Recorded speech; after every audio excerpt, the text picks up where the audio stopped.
Hello students, इस video में हम लोग क्लास 11 फिजिक्स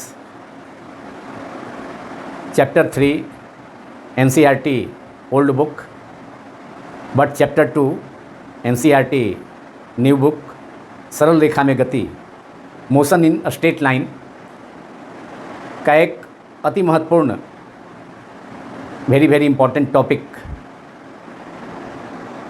गुरुत्व के प्रभाव में पिंड की उदग्र गति के समीकरण तथा इन समीकरणों पर आधारित कुछ सांख्यिक प्रश्न जिनमें से एनसीईआरटी टेक्स्ट बुक का प्रॉब्लम 3.10 शामिल है। इन सभी को डिस्कस किया जाएगा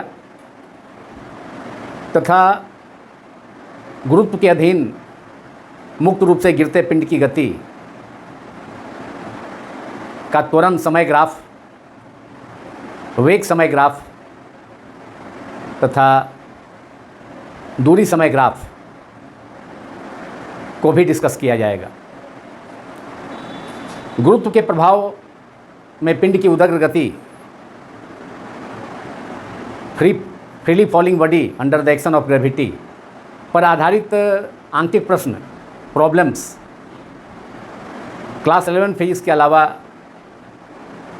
नीट तथा आईआईटी जेई का प्रिपरेशन करने वाले स्टूडेंट्स के लिए भी हेल्पफुल होगा।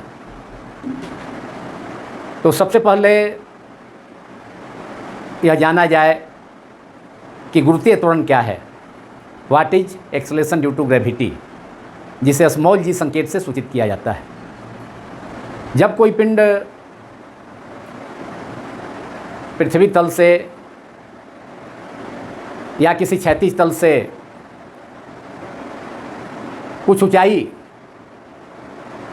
से मुक्त रूप से फ्रीली नीचे की ओर गिराई जाती है, अर्थात जब किसी पिंड को क्षैतिज तल से कुछ ऊंचाई पर से मुक्त किया जाता है, छोड़ दिया जाता है उस पिंड को, तो वह पिंड गुरुत्व के अधीन स्वतंत्रतापूर्वक फ्रीली उदग्र गति करता है, जिसके कारण उस पिंड में एक त्वरण उत्पन्न हो जाता है। पृथ्वी के गुरुत्वाकर्षण बल के प्रभाव के कारण उस त्वरण को गुरुत्वीय त्वरण कहा जाता है, जिसे जी संकेत से, स्मॉल जी संकेत से सूचित किया जाता है। गुरुत्वीय त्वरण जी का मान एसआई पद्धति में, एसआई सिस्टम में 9.8 मीटर प्रति सेकेंड स्क्वायर, सीजीएस पद्धति में 980 सेंटीमीटर पर सेकेंड स्क्वायर, जबकि एपीएस पद्धति, फुट पाउंड सेकेंड पद्धति एपीएस सिस्टम में गुरुत्वीय त्वरण स्मॉल जी का मान 32.2 फीट पर सेकेंड स्क्वायर होता है। यह गुरुत्वीय त्वरण का मान है। स्मॉल जी का मान एसआई पद्धति में 9.8 मीटर प्रति सेकेंड स्क्वायर होता है एसआई पद्धति में, जो कि नियरली लगभग 10 मीटर प्रति सेकेंड स्क्वायर के बराबर है। कभी कभी प्रॉब्लम्स में जी का वैल्यू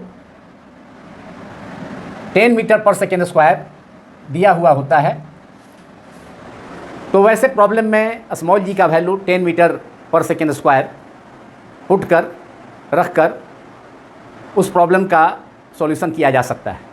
यदि किसी प्रॉब्लम में गुरुत्वीय त्वरण जी का मान नहीं दिया हो, तो वैसी स्थिति में जी का मान, स्मॉल जी का मान 9.8 मीटर प्रति सेकेंड स्क्वायर रखना चाहिए। जब कोई पिंड गुरुत्व के प्रभाव में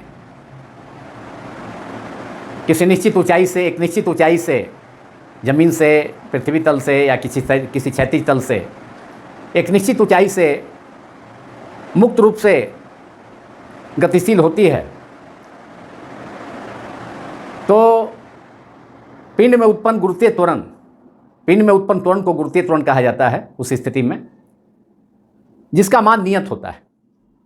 गुरुत्वीय त्वरण जी का मान नियत होता है, कांस्टेंट होता है। चाहे वह पिंड ऊपर की ओर उदर गति करे, उदर दिशा में पिंड को ऊपर की ओर फेंका जाए, या पिंड को किसी निश्चित ऊंचाई से मुक्त रूप से नीचे की ओर गिराया जाए, पिंड को विरामावस्था से मुक्त किया जाए ऊंचाई से, तो दोनों ही स्थिति में पिंड का त्वरण नियत होता है। अर्थात गुरुत्वीय त्वरण जी का मान दोनों ही स्थितियों में नियत होता है। चाहे ऊपर की ओर गति हो, पिंड की उदर गति, या पिंड की गति नीचे की ओर हो, दोनों ही स्थितियों में पिंड का त्वरण नीचे की ओर, पिंड का त्वरण का मान नियत होता है तथा इसकी दिशा नीचे की ओर होती है, डाउनवर्ड होती है। तो यदि धनात्मक वाई अक्ष को अर्थात ऊपर की ओर उदर दिशा को धनात्मक मान लिया जाए तो ऐसी स्थिति में गुरुत्वीय त्वरण चूंकि हमेशा नीचे की ओर क्रियाशील होगा, भले ही पिंड को नीचे से ऊपर की ओर फेंका जाए उदर दिशा में, एक सरल रेखा में, सीधी रेखा में, या ऊंचाई से नीचे की ओर गिराया जाए, गुरुत्वीय त्वरण हमेशा नीचे की ओर क्रियाशील होता है। तो यदि धनात्मक वाई अक्ष को ऊपर की ओर उदर दिशा को धनात्मक मान लिया जाए तो ऐसी स्थिति में गुरुत्वीय त्वरण जी का मान ऋणात्मक होगा। तो गुरुत्व के प्रभाव में पिंड की नीचे की ओर गति के लिए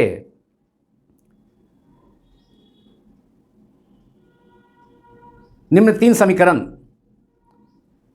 उपयोग में लाए जा सकते हैं। इसके अलावा एक अन्य समीकरण जो कि ns समय में, ns सेकेंड में, nवां सेकेंड में पिंड द्वारा तय की गई उदर दूरी के लिए भी प्राप्त किया जा सकता है। तो गुरुत्व के प्रभाव में राइट डाउन, गुरुत्व के प्रभाव में मुक्त रूप से गिरते पिंड, मुक्त रूप से गिरते पिंड की गति के निम्न समीकरण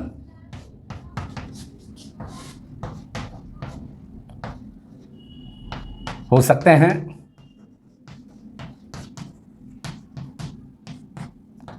number 1, v equals to u minus g t. v पिंड का अंतिम वेग है, u पिंड का प्रारंभिक वेग है। गुरुत्वीय त्वरण चूंकि पिंड की उदर गति ऊपर की ओर हो या नीचे की ओर हो, गुरुत्वीय त्वरण की दिशा हमेशा नीचे की ओर होती है, और उदग्र दिशा, ऊपर की ओर उदग्र दिशा अर्थात धनात्मक वाई अक्ष की दिशा को धनात्मक माना गया है, तो इसलिए गुरुत्वीय त्वरण का मान ऋणात्मक होगा। तो यहाँ पर सरल रेखीय गति का, त्वरित गति का समीकरण v equal to u plus a t में a की जगह पर माइनस जी का उपयोग किया गया है गुरुत्व के प्रभाव में पिंड की उदग्र गति के लिए। तो v equal to u minus g t, v पिंड का अंतिम वेग है, u प्रारंभिक वेग है पिंड का, g गुरुत्वीय त्वरण है यहाँ, एंड t समय है। तो v equal to u minus g t, जहाँ a इक्वल टू पिंड का त्वरण यहाँ पर मुक्त रूप, गुरुत्व के प्रभाव में मुक्त रूप से पिंड की उदर गति के लिए a का मान क्या होगा, a equal to minus g गुरुत्वीय त्वरण का, तो v equal to u minus g t. क्योंकि जब पिंड को मुक्त रूप से नीचे की ओर छोड़ा जाता है किसी निश्चित ऊंचाई से, पृथ्वी तल से या किसी क्षैतिज तल से निश्चित ऊंचाई से पिंड को जब मुक्त रूप से छोड़ा जाता है, तो पिंड का प्रारंभिक वेग उस स्थिति में u इक्वल टू हमेशा शून्य लिया जाता है। तो u इक्वल टू, यहाँ पर u इक्वल टू 0 पुट किया जा सकता है पिंड का प्रारंभिक वेग, तो 0 minus u equal to 0 minus g t, that is minus g t. यह पहला समीकरण हो गया गुरुत्व के प्रभाव में मुक्त रूप से नीचे की ओर गिरते पिंड के लिए v equal to u minus g t. चूँकि मुक्त रूप से नीचे की ओर जब गति होगी पिंड का, तो वह प्रारंभिक वेग का मान, u का मान शून्य लेना होगा, तो जीरो लिया गया यू की जगह, minus g t, that is minus g T. Number 2 is T समय में पिंड द्वारा तय की गई उदग्र दूरी, तो y is equal to u t minus half g t square. A की जगह यहाँ पर फिर सरल देखिए त्वरित गति का समीकरण s equal to u t plus half a t square में जब उस समीकरण को गुरुत्व के प्रभाव में मुक्त रूप से गिरते पिंड के लिए अप्लाई किया जाएगा, उपयोग में लाया जाएगा, तो एस के जगह यहाँ y रखा गया, उदग्र दूरी है, y दिशा में दूरी है चूँकि, और ऊपर से नीचे की ओर दिशा में पिंड को मुक्त रूप से पिंड मुक्त रूप से जब पिंड को मुक्त रूप से गिराया जाता है गुरुत्व के प्रभाव में, तो वह पिंड ऊपर से नीचे की ओर गतिशील होती है। तो इसलिए उस दूरी को, उदग्र दूरी को y से सूचित किया जाता है। तो y is equal to u t and A की जगह पिंड का त्वरण के जगह गुरुत्वीय त्वरण, चूँकि गुरुत्वीय त्वरण ऋणात्मक होगा, हमेशा उसकी दिशा नीचे की ओर होगी, तो y is equal to u t minus half g t square. और यहाँ पर फिर से एक बार u का मान पिंड को मुक्त रूप से नीचे की ओर गिराया जा रहा है, तो उससे गिराया जाता है। तो ऐसी स्थिति में पिंड का प्रारंभिक वेग हमेशा जो शून्य लिया जाता है। किसी भी प्रॉब्लम में जब पिंड की गति विरामावस्था से ऊंचाई से पिंड को नीचे गिराया जाए, तो किसी भी प्रॉब्लम में, वैसे किसी भी प्रॉब्लम में u के जगह शून्य लिया जाता है। तो u equal to zero, that is zero into t, that is zero minus g t, that is minus g t. Final equation minus g t, sorry minus half g t square. Zero, u के जगह zero रखा जाए, zero into t, that is zero minus half g t square, that is minus half g t square. Second equation हो गया। अब तीसरा समीकरण गुरुत्व के प्रभाव में मुक्त रूप से नीचे गिरते पिंड के लिए तीसरा समीकरण v square equals to u square minus two g Y.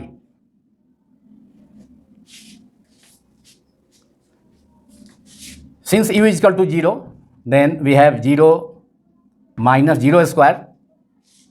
पिंड का प्रारंभिक वेग शून्य है, तो जीरो, u के जगह जीरो रखा गया, जीरो स्क्वायर माइनस 2g, और y के जगह h भी उपयोग में लाया जा सकता है। y क्या है? पिंड द्वारा तय की गई उदग्र दूरी। तो y के जगह अगर पिंड को h ऊंचाई, पिंड अगर t समय में h दूरी तय किया, तो y के जगह h का भी उपयोग किया जा सकता है। तो that is minus 2gh and it is equation number 3। तो ये तीन मुख्य समीकरण है जो कि गुरुत्व के प्रभाव में पिंड की नीचे की ओर उदग्र गति के लिए उपयोग में लाए जाते हैं। इसके अलावा एक फोर्थ इक्वेशन भी है जिसको उपयोग में लाया जा सकता है कि किसी खास क्षण, किसी खास समय, जैसे t equal to 2 second, t equal to 3 second, 2 second में, तीसरे सेकेंड में, 4 सेकेंड में, 5 सेकेंड में, 5वें सेकेंड में, चौथे सेकेंड में पिंड कितनी उदग्र दूरी तय करेगा, कितनी ऊंचाई पिंड कितनी ऊंचाई तय कर पाएगा ऊपर से नीचे की ओर गिरते हुए, तो उस उदग्र दूरी को मालूम किया जा सकता है। और उसके लिए समीकरण नंबर 4 y nth समय में पिंड द्वारा तय की, गुरुत्व के प्रभाव में तय की गई उदग्र दूरी, that is u into n minus half into 2n minus half into g, that is तुरंत a का मान माइनस जी रखा गया है, under bracket 2n minus 1। Since u equal to 0, चूँकि पिंड का प्रारंभिक वेग मुक्त रूप से नीचे की ओर गति के लिए शून्य लिया जाता है, तो वैसी स्थिति में इसे 0, u equal to 0, 0 into n, n क्या है? वह पार्टिकुलर टाइम है, वह खास क्षण समय है। 2 सेकेंड, एन का मान 2 सेकेंड हो सकता है, 3 सेकेंड हो सकता है, 4 सेकेंड हो सकता है, 5 सेकेंड हो सकता है। तो u equal to 0 into n, that is 0 minus 1/2 g 2n minus 1। तो finally we can write it as minus g/2 2 2n-1। यह समीकरण नंबर 4 है।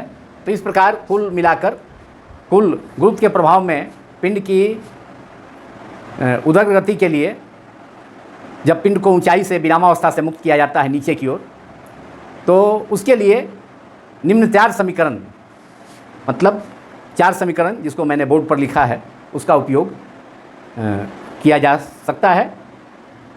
That is v equal to minus g t, second equation y is equal to minus half g t square, third equation v square equal to minus 2gh और minus 2gy, and fourth y nth, मतलब nवें समय में पिंड के द्वारा तय की गई उदर दूरी। अब जैसे निकालना हो कि 2 सेकेंड में पिंड कितनी उदर दूरी तय करेगा, 4 सेकेंड में पिंड कितनी उदर दूरी तय करेगा, तो n के जगह 4 कर देंगे। इस इक्वेशन में n के जगह 4 किया जाएगा। 2 सेकेंड में मालूम करना हो n के जगह 2 रखना होगा। तो nवें सेकेंड में पिंड के द्वारा तय की गई उदर दूरी y nth इजकल टू मुक्त रूप से नीचे की ओर गिरते पिंड के लिए माइनस g/2 2n-1, क्योंकि पिंड का प्रारंभिक वेग मुक्त रूप से नीचे गिरने वाले पिंड के लिए u इजकल टू 0 रखा जाए। वैसे ही समीकरण को y nth equal to un minus half g n 2n-1 लिखा जा सकता है। लेकिन चूंकि u का वैल्यू 0 है, इसलिए y nth equal to minus g/2 2n-1, और यह गुरुत्व के प्रभाव में मुक्त रूप से नीचे की ओर गिरते पिंड freely falling body under gravity के लिए फोर्थ समीकरण, चौथा समीकरण होगा। तो कुल मिलाकर के 4 समीकरण गुरुत्व के प्रभाव में मुक्त रूप से नीचे गिरते पिंड के लिए हो सकते हैं, जिसके बारे में मैंने जानकारी दिया, हम लोगों ने डिस्कस किया। लेकिन जब पिंड की गति ऊपर की ओर उदर गति होगी, तो उस स्थिति में कभी भी u का वैल्यू शून्य नहीं होगा, क्योंकि जब u का वैल्यू पिंड का प्रारंभिक वेग ही शून्य हो जाएगा तो पिंड ऊपर की ओर जाएगी ही नहीं। इसलिए हमेशा जब पिंड की उदर गति गुरुत्व के प्रभाव में नीचे की ओर गति देखनी हो, तब u का वैल्यू 0 रखना होगा। अदरवाइज पिंड की उदर गति ऊपर की ओर होगी, तो उस स्थिति में ये समीकरण ही यूज किए जाएंगे, ये चारों समीकरण यूज किए जाएंगे। अंतर होगा कि केवल u का वैल्यू शून्य नहीं होगा।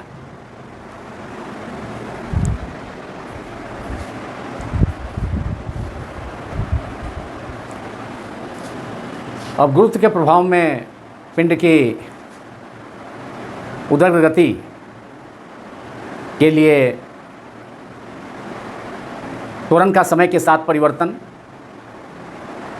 त्वरण समय ग्राफ, वेग का समय के साथ परिवर्तन के लिए ग्राफ, दैट इज वेग समय ग्राफ, तथा दूरी, उदर दूरी का समय के साथ परिवर्तन के लिए ग्राफ, दूरी समय ग्राफ को भी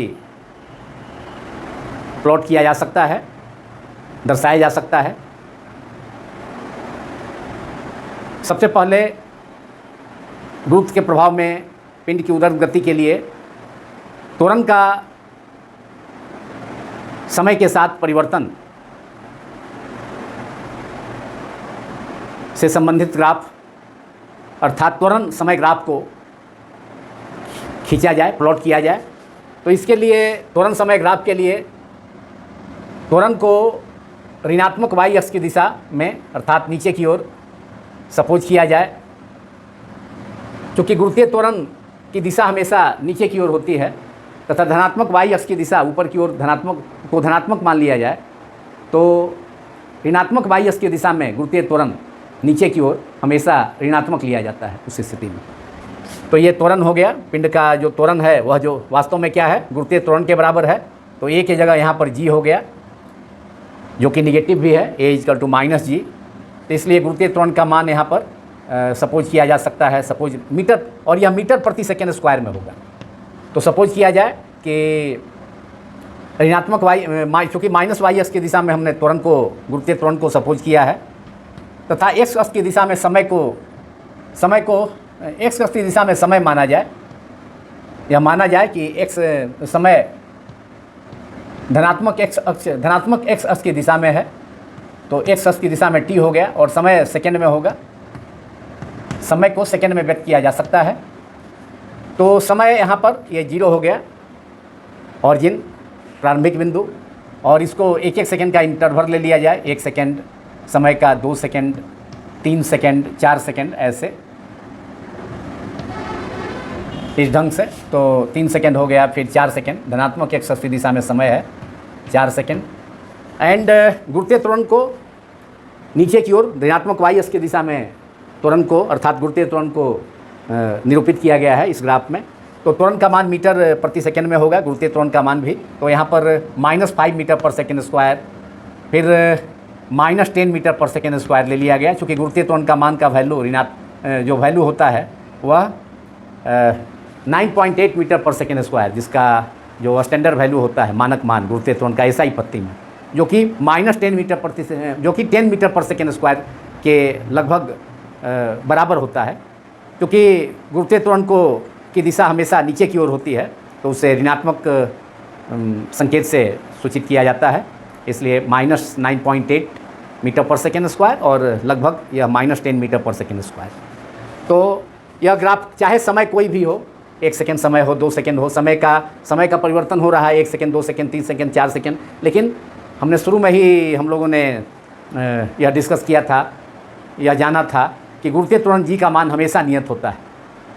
तो पिंड गुरुत्व के प्रभाव में मुक्त रूप से जब गतिशील होती है, उदर गति करती है, तो उस स्थिति में पिंड का त्वरण, परंतु पिंड नियत त्वरण से गतिशील होती है, और वह नियत त्वरण ही गुरुत्वीय त्वरण कहलाता है, जिसे स्मॉल जी संकेत से सूचित किया जाता है। तो इसलिए चाहे समय कोई भी हो, लेकिन त्वरण का मान -10, दैट इज 9.8 मीटर पर सेकेंड स्क्वायर, -9.8 मीटर पर सेकेंड स्क्वायर, जो कि -10 के थोड़ा ही ऊपर होगा, स्लाइटली लेस देन, थोड़ा ही लेस है, -9.8 -10 मीटर पर सेकेंड स्क्वायर से। तो यहाँ पर -9.8 है त्वरण को। तो चाहे कोई भी समय हो, 1 सेकेंड, 2 सेकेंड, 3 सेकेंड, तो प्रत्येक स्थिति में गुरुत्वीय त्वरण का मान उतना ही होगा, -9.8 मीटर पर सेकेंड स्क्वायर। तो यहाँ 1 सेकेंड के से संबंधित 1 सेकेंड के संगत भी एक बिंदु होगा, 2 सेकेंड के संगत भी बिंदु होगा, सभी एक ही लाइन में, एक ही सीध में वे सभी बिंदु प्राप्त होंगे। उन सभी बिंदुओं को मिला दिया जाए, जो कि गुरुत्वीय त्वरण का नियत मान है -9.8 मीटर पर सेकेंड स्क्वायर, तो एक सीधी रेखा प्राप्त होगी, जो कि समय अक्ष या धनात्मक एक्स अक्ष के क्या है, समानांतर है। तो यह सीधी रेखा का नाम AB दे दिया जाए। तो यह गुरुत्व के अधीन, गुरुत्व के प्रभाव में पिंड की मुक्त रूप से गिरते पिंड की गति के लिए पिंड का त्वरण, जो कि गुरुत्वीय त्वरण का समय के साथ परिवर्तन का ग्राफ है, जो कि समय के साथ गुरुत्वीय त्वरण के मान में कोई परिवर्तन नहीं होता है, इसलिए यह ग्राफ एक सीधी रेखा है AB, जो कि समय अक्ष या धनात्मक एक्स अक्ष, समय अक्ष जिसे धनात्मक एक्स अक्ष की दिशा के उल्लेख माना गया है, तो समय अक्ष कहा जाए या धनात्मक एक्स कहा जाए, उस अक्ष के समानांतर है यह रेखा। गुरुत्वीय त्वरण का मान, गुरुत्वीय त्वरण का जो मान माने भिन्न भिन्न समयों पर गुरुत्वीय त्वरण का मान को दर्शाता है यह सरल रेखा। और क्योंकि कोई भी समय हो, गुरुत्वीय त्वरण का मान नियत होता है, इसलिए यह सीधी रेखा, समानांतर रेखा भी प्राप्त हुई। तो यह इसे चित्र 1 में यह हो गया त्वरण गुरुत्व के प्रभाव में पिंड की गुरुत्व के प्रभाव में मुक्त रूप से गिरते पिंड की गति के लिए त्वरण समय ग्राफ है, त्वरण समय ग्राफ हो गया, जिसे AT ग्राफ भी कहा जा सकता है। ये त्वरण का संकेत है, लेकिन एक ही जगह पर यहाँ पर गुरुत्वीय त्वरण G है, तो इसे AT ग्राफ या GT ग्राफ भी कहा जा सकता है, गुरुत्वीय त्वरण समय ग्राफ। अब गुरुत्व के प्रभाव में मुक्त रूप से गिरते पिंड की गति के लिए वेग समय ग्राफ को प्लॉट किया जाए। तो इसके लिए वेग को प्लॉट किया जाए, पिंड का वेग को सपोज किया जाए ऋणात्मक y अक्ष की दिशा में, और वेग को मीटर प्रति सेकंड में व्यक्त किया जा सकता है, और समय को धनात्मक एक्स अक्ष की दिशा में एक बार फिर से, और समय फिर से सेकंड में व्यक्त होगा, सेकंड में समय को व्यक्त किया जाए धनात्मक एक्स अक्ष की दिशा में। 1 सेकंड हो गया, 2 सेकंड हुआ, इक्वल इंटरवल 3 सेकंड का, 1-1 सेकंड का इक्वल इंटरवल है, 4 सेकंड हो गया। और पिंड का वेग, चूँकि पिंड की गुरुत्व के प्रभाव में पिंड को मुक्त रूप से नीचे की ओर छोड़ा गया है, तो इसलिए पिंड नीचे की ओर गतिशील होगी। चूँकि धनात्मक y अक्ष की दिशा, ऊपर की ओर उदग्ध दिशा को धनात्मक माना गया है, तो नीचे की ओर गति के लिए सारी चीज़ें, मतलब चाहे वह दूरी हो या वेग हो, त्वरण हो, सभी क्या होंगे, ऋणात्मक होंगे, जबकि ऊपर की ओर गति के लिए सभी राशियां धनात्मक होंगी। तो यहाँ पर वेग भी ऋणात्मक होगा। तो वेग को चूँकि ऋणात्मक y अक्ष की दिशा में व्यक्त किया जा रहा है इस ग्राफ में, तो ये वेग है जिसका संकेत भी है, और वेग होगा मीटर पर सेकेंड में। तो यहाँ पर चूँकि वेग भी, पिंड की गति नीचे की ओर है, तो पिंड का वेग भी समय के साथ परिवर्तित होगा, लेकिन वेग को भी ऋणात्मक सपोज करना होगा, क्योंकि पिंड की गति नीचे की ओर है, तो सभी राशियाँ ऋणात्मक होंगी, वेग, त्वरण, विस्थापन या दूरी सभी। तो वेग को मीटर पर सेकेंड में व्यक्त किया जा सकता है। तो वेग मान लिया जाए -10 मीटर पर सेकेंड। फिर है इक्वल इंटरवल में -10 का मतलब इंटरवल लिया जाए -20 मीटर पर सेकेंड, -30 मीटर पर सेकेंड, -40 मीटर पर सेकेंड। इसी ढंग से 10 का इंटरवल लिया जाए वेग के लिए, और यह देखा जाएगा 1 सेकेंड के बाद कितना वेग होगा, 2 सेकेंड के बाद कितना वेग होगा। उसके लिए हम लोगों का सूत्र भी है v = -g/t। मुक्त रूप से नीचे गिरते हुए पिंड की उदर गति के लिए u का मान, प्रारंभिक वेग का मान क्या होगा, 0 होगा। तो v बराबर -g/t। तो t का मान जब 1 सेकेंड दिया जाएगा तो v का वैल्यू हो जाएगा कितना, -g, दैट इज -9.8 मीटर पर सेकेंड स्क्वायर। तो 1 सेकेंड के बाद पिंड का वेग लगभग -10 मीटर पर सेकेंड है, इसके थोड़ा सा ऊपर होगा, -9.8 मीटर। तो इस प्रकार ग्राफ प्लॉट कर सकते हैं। 1 सेकेंड के अंत में कितना वेग होगा, तो -9.8 मीटर पर सेकेंड वेग होगा। फिर 2 सेकेंड के अंत में कितना होगा, जब t का मान यहाँ 1 सेकेंड रखेंगे तो ये हो जाएगा v 1 सेकेंड के बाद पिंड का वेग -g/1, t का वैल्यू 1 होगा, that is -g, that is -9.8 metre पर सेकेंड स्क्वायर। जब t 2 सेकेंड लेंगे, समय का मान 2 सेकेंड लिया जाएगा, तो v = -g × 2, t के जगह 2 रखने पर -2g, that is -g -9.8 metre पर second, -2g is -2 × g is 9.8, that is -19.6 metre पर सेकेंड।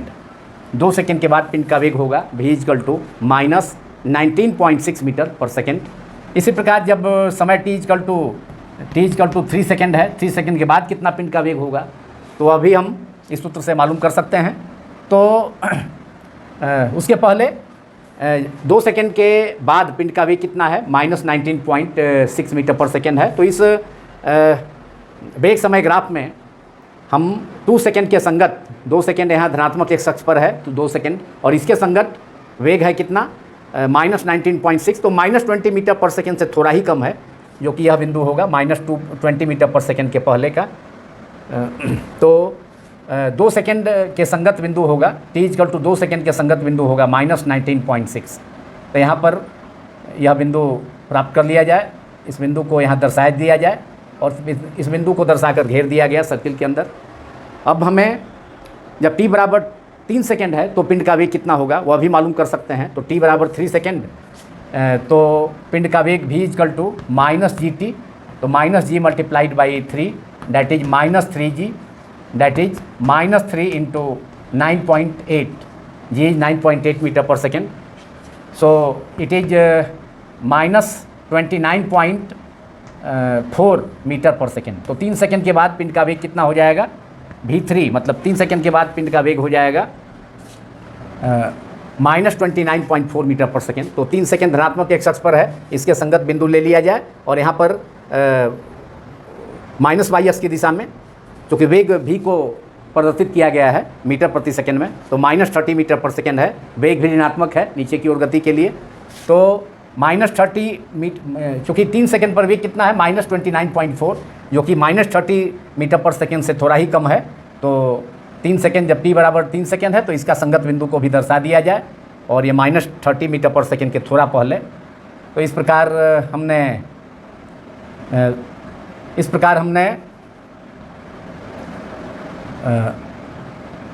3 सेकेंड के संगत भी बिंदु को यहाँ दर्शाया गया, -29.4 मीटर पर सेकेंड 3 सेकेंड के संगत वेग ऋणात्मक वाई एक्सिस पर है, तो यह बिंदु हो गया। इस बिंदु को भी घेर दिया जाए, 3 सेकंड के संगत वाला बिंदु हो गया। वेग कितना है? -29.4 मीटर पर सेकंड। इसी ढंग से जब t बराबर 4 सेकंड होगा, 4 सेकंड के बाद वेग क्या होगा? तो v equal to minus g into 4, तो अभी मालूम कर लेंगे। तो इस प्रकार सभी बिंदु जो कि -40 मीटर पर सेकंड से थोड़ा ही कम होगा, तो इस प्रकार सभी बिंदु मतलब 4 सेकंड के बाद 5 सेकंड के बाद और भी समय का मान और भी समय के अन्य मानों के लिए भी संगत वेग का मान प्राप्त किया जा सकता है v इक्वल टू -gt सूत्र से। तो यहाँ पर t इक्वल टू 1 सेकेंड से लेकर 4 सेकेंड तक 4 मान का उपयोग करके हम एक ग्राफ प्लॉट कर सकते हैं यहाँ पर, और वह ग्राफ इन सभी बिंदुओं को चारों बिंदुओं को मिलाने वाली जो रेखा होगी वह सीधी रेखा होगी, जो कि मूल बिंदु से गुजरेगी। मूल बिंदु किसका? कटान बिंदु। मूल बिंदु क्या है? कटान बिंदु है। धनात्मक x अक्ष तथा ऋणात्मक y अक्ष का कटान बिंदु है। तो इस प्रकार एक सीधी रेखा मूल बिंदु से प्राप्त किया गया इस ग्राफ में, जो कि किसके ग्राफ को निरूपित करता है? मुक्त रूप से गुरुत्व के प्रभाव में उदग्र गति, नीचे की ओर उदग्र गति करते हुए पिंड के लिए ग्राफ है। वेग तथा समय के बीच, वेग का परिवर्तन समय के साथ मुक्त रूप से गुरुत्व के प्रभाव में गिरते पिंड का वेग में परिवर्तन समय के साथ, उसको प्रदर्शित करने वाला यह ग्राफ है चित्र 2, फिगर 2, चित्र 2, जो कि वेग समय ग्राफ। इसे लिखा जाए वेग समय ग्राफ, संकेत में vt ग्राफ। वेग का संकेत v है, समय का संकेत t है। एक अन्य ग्राफ जो कि गुरुत्व के प्रभाव में मुक्त रूप से गिरते पिंड द्वारा तय की गई उदग्र दूरी का समय के साथ परिवर्तन के लिए होगा, दूरी समय ग्राफ, उसको भी प्लॉट किया जा सकता है। उसके लिए भी वह तीसरा ग्राफ होगा। उसके लिए भी समय को रखा जाए धनात्मक x अक्ष के अनुरेख। यह समय हो गया धनात्मक x अक्ष के अनुरेख, समय t जो कि सेकंड में होगा, तथा ऋणात्मक y अक्ष के अनुरेख यहाँ पिंड द्वारा तय की गई उदग्र दूरी को दर्शाया जाए ऋणात्मक y अक्ष की दिशा में नीचे की ओर। यह y हो गया जो कि मीटर में व्यक्त होगा। और यहाँ पर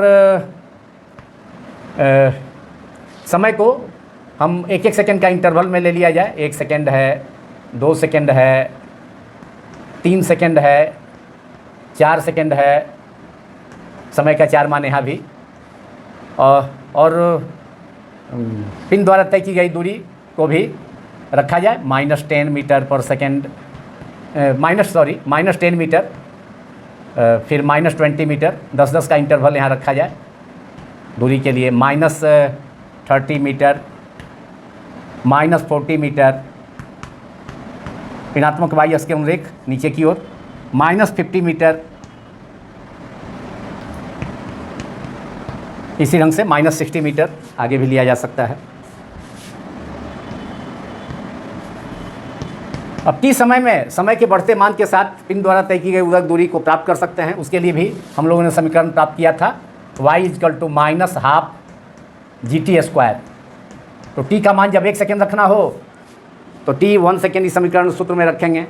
तो g माइनस y बराबर 1 सेकेंड के बाद पिन द्वारा तय की गई दूरी -g/2 that is 9.8/2 -4.9 t², that is -4.9 multiplied by 1 second, तो 1 स्क्वायर दैट इज -4.9 मीटर हो जाएगा। तो 1 सेकेंड में पिन द्वारा तय की गई दूरी यहाँ -10 मीटर है, इसका आधा हो गया यहाँ पर -5 मीटर, तो -5 मीटर से थोड़ा ही कम होगा। तो इस प्रकार यहाँ भी बिंदु मिल जाएगा 1 सेकेंड के संगत। उसी ढंग से अन्य बिंदु भी प्राप्त कर सकते हैं हम। 2 सेकेंड में पिन द्वारा तय की गई उदग्र दूरी, तो यहाँ पर 2 स्क्वायर हो जाएगा, t की जगह 2 रखा जाए तो 2 square 4 into -g/2 that is -4.9 into -4.9 multiplied by -g/2 is -4.9 and t equal to 2 है, तो 2 स्क्वायर 4 हो गया, तो 4.9 that is -4.9 multiplied by 4 that is -39 point 19.6 -19.6 metre. तो यहाँ पर -19.6 मीटर -20 मीटर के थोड़ा पहले होगा -19.6, तो यहाँ पर बिंदु 2 सेकेंड के कॉरस्पॉन्डिंग पॉइंट मिल जाएगा। इस प्रकार 2 सेकेंड के संगत दूरी कितना हो गया -19.6 मीटर। इस प्रकार अगर t इक्वल टू 3 सेकेंड है तो उससे संबंधित, t इक्वल टू 3 सेकेंड है तो 3 सेकेंड 3 स्क्वायर 9 हो गया। तो -g/2 into 9 that is -g/2 is 9.8/2 that is -4.9 multiplied by 3 square 9 हो गया। तो -4.9 मल्टीप्लाइड बाई 9 करके -40 कितना होगा मल्टीप्लाई करने के बाद -4.9 multiplied by 9 equal to -44.1 metre. तो 4 सेकेंड के बाद 4 सेकेंड के बाद पिंड द्वारा तय की गई दूरी कितना हो जाएगा -44.1 सेकेंड। तो यहाँ पर 4 सेकेंड के कॉरस्पॉन्डिंग पॉइंट ले लेंगे। -44.4 दैट इज -40 मीटर है, 45 हो गया बीच में, -45 मीटर यहाँ बीच में है, -40 मीटर टू 50 मीटर, -50 मीटर के बीच में, और यहाँ 44.1 है जो कि -45 मीटर से थोड़ा ही कम है। तो यह पॉइंट हो जाएगा 4 सेकेंड के कॉरस्पॉन्डिंग 3 सेकेंड के कॉरस्पॉन्डिंग।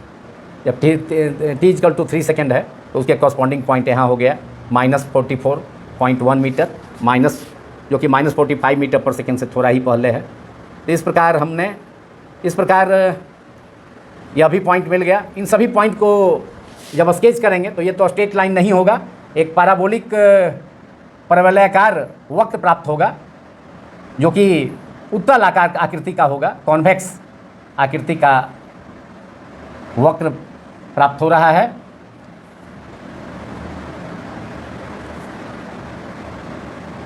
तो इस प्रकार फिर जब t बराबर 4 सेकेंड होगा तो इसी इक्वेशन में 1/2 into g that is -4.9 g/2 is into 4 square that is 16, तो उससे मल्टीप्लाई करेंगे तो 4 सेकेंड के लास्ट में भी जो वेलोसिटी होगा बॉडी का, पिंड का वेग, वह प्राप्त हो जाएगा। तो इस प्रकार मुक्त गुरुत्व के प्रभाव में मुक्त रूप से गिरते पिंड की गति के लिए हमारा एक परवलयाकार वक्र पैराबोलिक कर्व जो कि उत्तल आकृति का है, कॉन्वेक्स शेप का है, वह प्राप्त हुआ।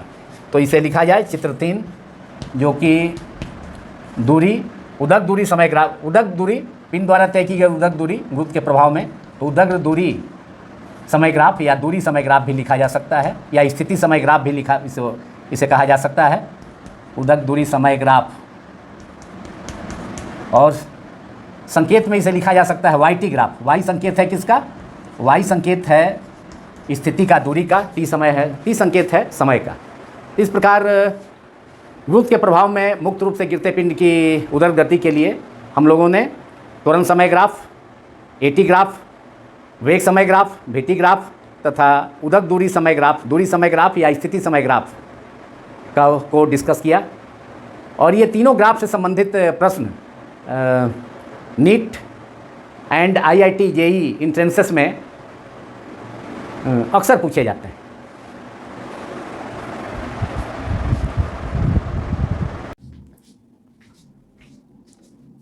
अब गुरुत्व के प्रभाव में पिंड की उदर गति पर आधारित कुछ महत्वपूर्ण आंकिक प्रश्नों के हल,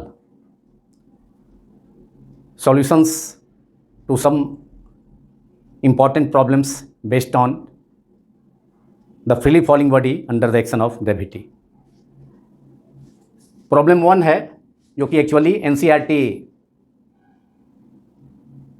old text book class 11 physics का चैप्टर 3 का प्रॉब्लम नंबर 10 दैट इज 3.10, जिसे आप NCERT text book class 11 physics part 1 में देख सकते हैं। इस प्रॉब्लम में एक गेंद को 29.4 मीटर के वेग से हवा की अनुपस्थिति में, वायु की एयर की अनुपस्थिति में ऊपर की ओर फेंका जाता है।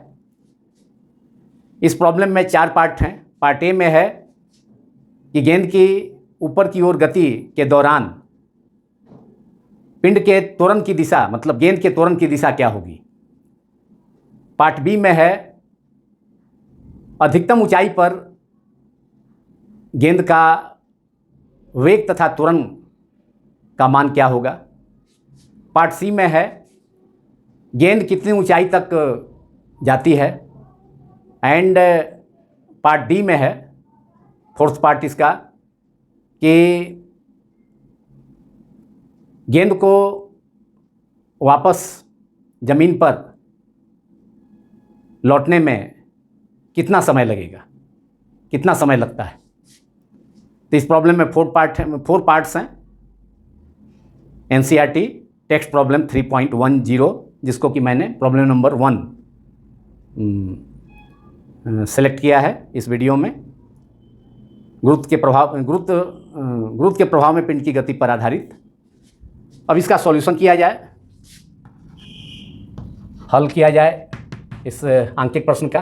पार्ट ए का हल होगा, त्वरण की दिशा, गेंद की ऊपर की ओर गति के दौरान त्वरण की दिशा किधर होगी, नीचे की ओर होगी। वह त्वरण गुरुत्वीय त्वरण होगा, नियत त्वरण, जिसकी दिशा नीचे की ओर होगी। तो पार्ट ए का आंसर है नीचे की ओर, त्वरण की दिशा नीचे की ओर, त्वरण की दिशा डाउनवर्ड मोशन, जो कि गुरुत्वीय त्वरण है, नीचे की ओर, डाउनवर्ड हो गया अंग्रेजी में। पार्ट बी में है महत्तम ऊंचाई पर गेंद के महत्तम ऊंचाई पर पहुंचने के बाद गेंद का वेग तथा त्वरण का मान। तो गेंद का वेग 0 हो जाएगा महत्तम ऊंचाई पर। महत्तम, पार्ट बी का आंसर है महत्तम ऊंचाई पर, मैक्सिमम हाइट पर पिंड का वेग भी बराबर 0, वेग का मान हो गया 0, तथा पिंड का त्वरण का मान तो नियत होगा, जो कि गुरुत्वीय त्वरण का मान 9.8 मीटर प्रति सेकेंड स्क्वायर होगा, जो कि नीचे की ओर है। नीचे की ओर गति के गुरुत्वीय त्वरण की दिशा नीचे की ओर होने के कारण उसे ऋणात्मक चिन्ह से भी सूचित किया जाता है। तो पिंड का त्वरण का मान हो जाएगा 9.8 मीटर पर सेकेंड स्क्वायर, जो कि गुरुत्वीय त्वरण है, स्मॉल जी है, तथा दिशा नीचे की ओर होगी, इसलिए इसे -9 मीटर पर सेकेंड स्क्वायर भी लिखा जा सकता है। अब पार्ट सी में का आंसर, पार्ट सी में महत्तम ऊंचाई गेंद कितनी अधिकतम ऊंचाई प्राप्त करेगा, तो वह प्राप्त करना है। तो इसके लिए गुरुत्व के प्रभाव में पिंड की उदर गति का समीकरण v² = u² - 2gh का उपयोग करना होगा। माना कि गेंद जमीन से कैपिटल H महत्तम ऊंचाई प्राप्त करता है, इसलिए गुरुत्व के प्रभाव में पिंड का उदर गति का समीकरण v² = u² - 2gh। इसमें पिंड का महत्तम ऊंचाई पर वेग v बराबर 0 हो जाएगा, तो 0² = u² - 2gh, और h = u² बराबर 2gh हो जाएगा। 2gh को इधर ले आएंगे बायां पक्ष में, LHS में, तो 2gh - 2gh को बायां पक्ष में लाया जाएगा लेफ्ट हैंड साइड में, तो 2gh हो जाएगा। 2gh बराबर u², इसलिए h = गेंद का द्वारा प्राप्त महत्तम ऊंचाई 2gh = u², इसलिए h = u²/2g। एक डायरेक्ट फार्मूला भी हमको मालूम हो गया कि गेंद ज़मीन से या किसी क्षैतिज तल से कितनी अधिकतम ऊंचाई तक पहुंच सकेगी। तो इस सूत्र को याद रखा जा सकता है डायरेक्ट सूत्र के रूप में। तो h = u²/2g। u का मान कितना है, पिंड यहाँ गेंद है, गेंद को ऊपर की ओर फेंका गया है 29.4 मीटर पर सेकेंड के स्पीड से। तो u = 29.4 का होल स्क्वायर अपॉन 2, g का मान प्रश्न में 9.8 मीटर प्रति सेकेंड स्क्वायर लेना है, दिया गया है। तो गुरुत्वीय त्वरण g = 9.8, दैट इज 29.4 का स्क्वायर मल्टीप्लाई कर लेंगे, 29.4 × 29.4 एंड 9.8 × 2 = 19.6। अब 19.6 में से डिवाइड करेंगे 29.4 मल्टीप्लाइड बाई 29.4 के रिजल्ट में, तो हम लोग ऑब्टेन कर सकते हैं आफ्टर कैलकुलेशन गेंद द्वारा प्राप्त अधिकतम ऊंचाई 44.1 metre. After calculation we can obtain it 44.1 metre. गेंद द्वारा प्राप्त महत्तम ऊंचाई h बराबर 44.1 मीटर, जिसे h = u²/2g सूत्र से प्राप्त किया जा सकता है। u का वैल्यू गेंद का प्रारंभिक वेग ऊपर की ओर 29.4 है का स्क्वायर हो गया अपॉन 2, g का गुरुत्वीय त्वरण का मान 9.8 मीटर प्रति सेकेंड स्क्वायर, गुरुत्वीय त्वरण का स्टैंडर्ड वैल्यू, मानक मान SI पत्ती में और प्रश्न में भी दिया है, प्रॉब्लम में भी दिया है। तो h हो गया गेंद द्वारा प्राप्त अधिकतम ऊंचाई, h बराबर 44.1 मीटर। आफ्टर कैलकुलेशन हम ऑब्टेन कर सकते हैं, प्राप्त कर सकते हैं। अब अंतिम भाग इसका पार्ट डी, इस प्रश्न का जो कि एनसीईआरटी टेक्स्ट बुक का 3.10 प्रॉब्लम है और इस वीडियो का प्रॉब्लम नंबर 1, गुरुत्व के प्रभाव में पिंड की गति पर आधारित, गुरुत्व के प्रभाव में पिंड की गति के समीकरणों पर आधारित अंकित प्रश्न का पहला प्रश्न जो कि एनसीईआरटी टेक्स्ट प्रॉब्लम 3.10 है। तो उसके फोर्थ पार्ट का सॉल्यूशन, गेंद को ज़मीन तक पहुंचने में कितना समय लगेगा। तो इसके लिए गेंद को महत्तम ऊंचाई तक पहुंचने में समय कितना लगेगा वह मालूम कर लिया जाए। महत्तम ऊंचाई तक जितना समय लगेगा पहुंचने में गेंद को, महत्तम ऊंचाई से वापस ज़मीन पर आने में भी उतना ही समय लगेगा। तो टोटल टाइम हो जाएगा महत्तम ऊंचाई पर पहुंचने में लगा समय प्लस महत्तम ऊंचाई से ज़मीन पर वापस आने में लगा समय। तो यहाँ पर गेंद को महत्तम ऊंचाई तक पहुंचने में लगा समय अगर स्मॉल टी सेकेंड है तो फार्मूला यूज किया जाए। गुरुत्व के प्रभाव में उदर गति का समीकरण v बराबर u माइनस जी टी, महत्तम ऊंचाई पर पिंड का अंतिम चाल v बराबर 0 बराबर है u माइनस जी टी। तो इसके लिए भी एक डायरेक्ट फार्मूला यहाँ पर ऑब्टेन हो गया। गेंद को महत्तम ऊंचाई तक पहुँचने के लिए 0 बराबर v, गेंद महत्तम ऊंचाई पर पिंड का अंतिम वेग है, पिंड का वेग है जो कि 0 है, महत्तम ऊंचाई पर जाकर गेंद रुक जाएगी।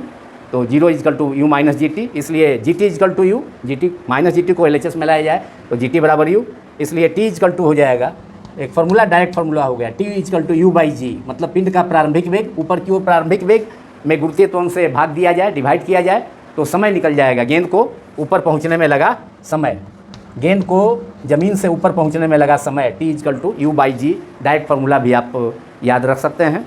अब u का वैल्यू कितना है, इसलिए t इजकल टू u का वैल्यू है 29.4 मीटर पर सेकेंड एंड g का वैल्यू कितना है 9.8 से 3 टाइम्स 3 बार में कैंसिल हो गया 29.4। तो इसलिए गेंद को ज़मीन से महत्तम ऊंचाई तक पहुंचने में लगा समय, अधिकतम ऊंचाई तक पहुंचने में लगा समय कितना हो गया, 3 सेकेंड हो गया। तो गेंद को ज़मीन तक, महत्तम ऊंचाई से ज़मीन पर आने में भी उतना ही समय लगेगा, 3 सेकेंड ही लगेगा। तो गेंद को ज़मीन पर आने में कुल समय कितना लगा, महत्तम ऊंचाई तक जाने में लगा समय या प्लस महत्तम ऊंचाई से ज़मीन पर आने में लगा समय, इसलिए टोटल टाइम t जो होगा, कुल समय हो गया वह t प्लस टी, मतलब ज़मीन से महत्तम ऊंचाई तक जाने में लगा समय तथा महत्तम ऊंचाई से ज़मीन पर आने में भी उतना ही समय। तो t प्लस टी बराबर 2t, 2 into small t is equal to capital T, कुल टाइम हो गया गेंद को ज़मीन पर पहुँचने में। तो 2 इंटू 3, t का मान 3 सेकेंड है गेंद को ज़मीन से महत्तम ऊंचाई तक पहुँचने में, that is 3 into 2 second, that is 6 second answer. अब प्रॉब्लम नंबर 2 जो कि इस वीडियो का लास्ट प्रॉब्लम होगा, गुरुत्व के प्रभाव में पिंड की उदर गति पर आधारित। प्रॉब्लम नंबर 2 है कि एक गेंद को 200 मीटर ऊंचे मीनार की चोटी से नीचे की ओर गिराया जाता है। ठीक उसी समय एक दूसरे गेंद को मीनार की तली से, मतलब मीनार के बॉटम से, पेंदी से ऊपर की ओर 40 मीटर प्रति सेकंड की चाल से फेंका जाता है। दोनों गेंद कितने समय के बाद एक दूसरे से मिलेंगे तथा कहाँ मिलेंगे, अर्थात मीनार की चोटी से कितना नीचे मिलेंगे दोनों गेंद, बॉल ए तथा बॉल बी, यह मालूम करना है। तो यहाँ पर पहला गेंद जो फर्स्ट बॉल है उसका नीचे की ओर उदर गति के लिए, तो पहले गेंद की नीचे की ओर उदर गति के लिए u इजकल टू क्या होगा फॉर द फर्स्ट बॉल, है ना, पहले गेंद की उदर गति के लिए u इजकल टू 0 होगा। तो माना कि t समय के बाद पहला गेंद मीनार की चोटी से y दूरी तय करता है, तो y इजकल टू उदर, गुरुत्व के प्रभाव में उदर गति का समीकरण से नीचे की ओर गति का समीकरण है। तो दूरी भी चूँकि पिंड द्वारा तय की गई दूरी नीचे की ओर है, इसलिए दूरी को भी निगेटिव लेना होगा। तो इसलिए ये माइनस वाई हो गया, क्योंकि धनात्मक वाई दिशा को, अगर धनात्मक वाई दिशा, ऊपर की ओर वाई दिशा, धनात्मक वाई दिशा को अगर धनात्मक मान लिया जाए तो नीचे की ओर गति के लिए वेग, त्वरण तथा दूरी सभी ऋणात्मक होंगे। तो minus y equal to u तो 0 हो गया, तो इजकल टू माइनस हाफ, और त्वरण ए बराबर माइनस जी, नीचे की ओर त्वरण का मान तो हमेशा नीचे की ओर क्रियाशील होता है, गुरुत्वीय त्वरण। तो minus half g t square, minus से माइनस कैंसिल हो गया, इसलिए टी समय के बाद पहले गेंद के द्वारा, टी सेकेंड के बाद फर्स्ट बॉल पहले गेंद द्वारा तय की गई उदक दूरी y इजकल टू कितना हो गया, हाफ जी टी स्क्वायर, और इसे मान लिया जाए समीकरण 1। यह पहले गेंद द्वारा टी समय में तय की गई उदक दूरी है, पहले गेंद द्वारा टी समय में तय की गई उदक दूरी हो गया। टी समय में तय की गई उदग्र दूरी कितना हो गया, y is equal to half g t square. अब दूसरे गेंद के लिए जो कि मीनार के बॉटम से फेंका जाता है ऊपर की ओर, पहला गेंद तो फेंका गया मीनार के जो टावर है उसका टॉप से, समझ ले, मान सपोज किया जाए टॉप ए पॉइंट है, बॉटम इसका बी पॉइंट है, तो टावर का हाइट कितना है, टावर का हाइट है एच इजकल टू 200 मीटर। अब फर्स्ट बॉल को ए मतलब मीनार की चोटी से टावर का टॉप से गिराया जाता है फर्स्ट बॉल को, और वह बॉल समझ माना जाए कि टी समय के बाद वाई दूरी तय कर नीचे आ गया, ये फर्स्ट बॉल है, यह वाई डिस्टेंस कवर कर लिया। तो सेकेंड बॉल के लिए अब कितना डिस्टेंस कवर, सेकेंड बॉल के लिए 36 से कितनी दूरी होगी, बची दूरी 200 metre minus y. Second ball की जब गति ऊपर की ओर होगी तो टी समय के बाद वह 200, क्योंकि फर्स्ट बॉल वाई डिस्टेंस से गिरकर वाई उधर दूरी तय करके यहाँ पहुँच गया, तो सेकेंड बॉल अब 30 सेकेंड के बाद यहाँ पहुँचेगा, जब दोनों मीट करेगा तो सेकेंड बॉल के लिए दूरी कितना हो जाएगी, ज़मीन से टावर के पेंदी से बॉटम से कितनी दूरी हो जाएगी, या ज़मीन से कितनी ऊंचाई हो जाएगी, सेकेंड बॉल को तय करना होगा 200 माइनस वाई मीटर। तो अब पहले गेंद द्वारा टी समय में तय किए उधर दूरी मालूम हो गया y equal to half g t square. तो अब दूसरे गेंद का ऊपर की ओर गति के लिए अब दूसरे गेंद द्वारा टी समय में तय की गई उधर दूरी मालूम कर लिया जाए। दूसरे गेंद द्वारा जो तय की गई दूरी होगी वह उसे धनात्मक माना जाएगा, क्योंकि दूसरी गेंद ऊपर की ओर मतलब धनात्मक वाई एस की दिशा में फेंकी जा रही है ऊपर की ओर, तो उस दूरी को कन्वेंशन से, परंपरा से धनात्मक माना जाएगा।